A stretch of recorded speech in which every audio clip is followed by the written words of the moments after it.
আসসালামু আলাইকুম বন্ধুরা, আশা করি সবাই ভালো আছেন।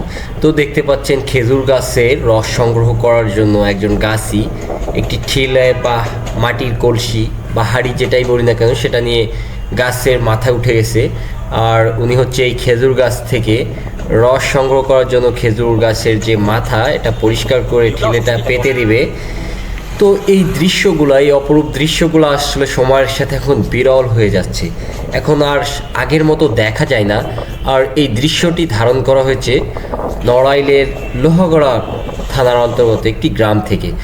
তো এই অপরূপ গ্রাম বাংলার সৌন্দর্যমণ্ডিত দৃশ্যগুলা আগে শীতের সময় অনেক দেখা যেত, কিন্তু এখন সময়ের সাথে সাথে এগুলা বিলীন হয়ে যাচ্ছে। খেজুর গাছ থেকে রস সংগ্রহ করতে খেজুর গাছের মাথার অংশকে ভালোভাবে পরিষ্কার করা হয়। এরপর পরিষ্কার সাদা অংশে কেটে বিশেষ কায়দায় ছোট বড় কলসিতে রস সংগ্রহ করা হয়। শীতের মৌসুমে বিকেল থেকে সন্ধ্যার মধ্যে গাছের মাথায় সাদা অংশে পরিষ্কার করে গাছে হাঁড়ি ঝুলিয়ে দেওয়া হয়। সকাল হলে সেই হাঁড়ি নামিয়ে আনা হয়। পৌষ মাঘ মাসের অর্থাৎ ডিসেম্বর থেকে জানুয়ারি সবচেয়ে বেশি রস পাওয়া যায়। তাপমাত্রা বাড়ার সাথে সাথে রসের পরিমাণ ও মান কমতে থাকে। তো সকলেই ছোটোবেলায় এই খেজুর রসের দৃশ্যগুলা বইতে দেখেছেন বা পড়েছেন, বা যারা বয়স্ক আছেন তারা সকলেই দেখেছেন এই সচরাচর দৃশ্যগুলা। তবে সময়ের সাথে এটা বিলীন হওয়ার পথে। এর কারণ হতে পারে খেজুর গাছ কমে যাওয়া, তারপর হচ্ছে বর্তমান জেনারেশনের এই রস সংগ্রহ করতে না পারা।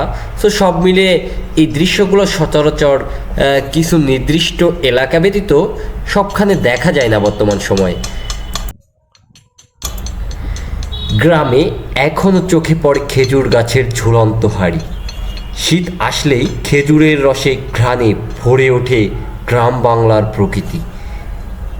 শীত এসে গেছে, গ্রামগঞ্জে শুরু হয়েছে সেই খেজুর রস আর খেজুর গুড় সহ নানা উপাদান তৈরি পিঠা খাওয়ার ধুম।